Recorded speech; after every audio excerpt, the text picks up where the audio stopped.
ओम श्री परमात्मने नमः। ओम नमो भगवते वासुदेवाय। कार्तिक मास का महात्मा, अध्याय 22वां और 23वां।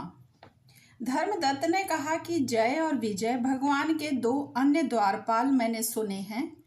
उनने कौन सा ऐसा पुण्य किया जिससे उन्हें विष्णु रूप मिला। गण बोले, हे द्विज, तृणबिंदु की देवहूति कन्या से कदर्म जी की कृपा दृष्टि से दो पुत्र हुए। बड़ा जय और छोटा विजय हुआ। उसी देवहूति के योगी कपिल देव भी हुए। जय और विजय ने समस्त इंद्रियों की वृत्तियों को विष्णु की भक्ति में लगा दिया था, जिससे वे बड़े धर्मशील हुए। उनके नित्य अष्टाक्षरी विद्या का जप करने और विष्णु का पूजन करने से विष्णु भगवान ने उन्हें साक्षात दर्शन दिया। यज्ञ कर्म हेतु मरुत राजा ने उनको बुलाया। वे यज्ञ करने में निपुण थे। उनको देवता और ऋषि भी पूजते थे। वे वहां गए। उस यज्ञ में जय ब्रह्मा और विजय याचक हुए। उन्होंने संपूर्ण यज्ञ पूर्ण किया। मरुत ने यज्ञ का स्नान करके उनको बहुत द्रव्य दिया। उस धन को लेकर वे अपने आश्रम को आ गए। भगवान ने अलग अलग पूजन और प्रसन्नता के लिए उस धन को परस्पर बांटने लगे। जय ने कहा कि दोनों का समान भाग होना चाहिए, और विजय बोला, जो जिसको मिल गया है वह उसी का है। तब जय ने अपने चित्त में दुखी हो विजय को श्राप दिया कि तू द्रव्य को ग्रहण करके नहीं देता है, इससे ग्राह हो जा। विजय ने जय को श्राप दिया कि तूने मद से भ्रांत होकर मुझे श्राप दिया, तू हाथी हो जा। जब वे दोनों नित्य पूजन के समय भगवान के दर्शन करके उनसे सारा समाचार कह श्राप की निवृत्ति मांगने लगे, तो वे कहते हैं, स्वामी, हम आपके भक्त हैं और श्राप के वश ग्राह और हाथी योनि में कैसे जाएं? इससे हे कृपानिधे, आप श्राप को लौटा दीजिए। श्री भगवान बोले कि मेरे भक्तों का वचन कभी मिथ्या नहीं होगा, मैं उसको कभी नहीं लौटा सकता।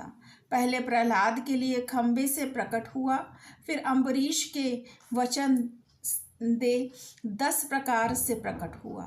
इससे तुम दोनों अपने अपने किए हुए श्रापों का अनुभव करके ही मेरे पद को प्राप्त होगे। यह कहकर हरि अंतर्ध्यान हो गए। गण फिर बोले, दोनों ग्राह और गज बने। कार्तिक पूर्णिमा के दिन गंडकी स्नान करने के लिए गजराज गए।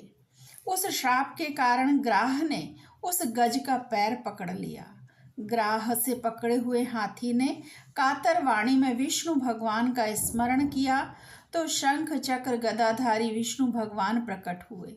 भगवान ने चक्र से ग्राह को मारकर उन दोनों का ही उद्धार किया और अपना रूप देकर उन्हें वैकुंठ ले गए। तभी से वह स्थान हरि क्षेत्र हो गया। चक्र के लगने से वहां के पत्थरों में चिन्ह देखे जाते हैं। हे ब्राह्मण, वे दोनों जय विजय इस प्रकार संसार में प्रसिद्ध हुए, और वे दोनों विष्णु के प्यारे होकर उनके द्वार पर रहते हैं।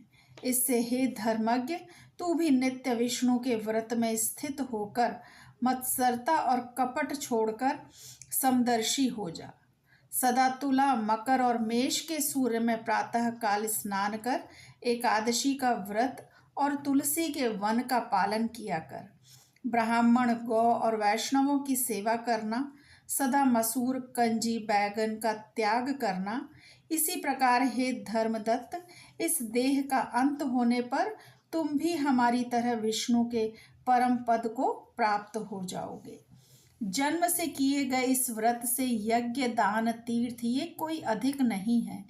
हे ब्राह्मणों में श्रेष्ठ, तुम धन्य हो, क्योंकि तुमने यह व्रत किया जिसके आधे फल को पाकर ये कलहा हमारे संग विष्णु लोक को जा रही है।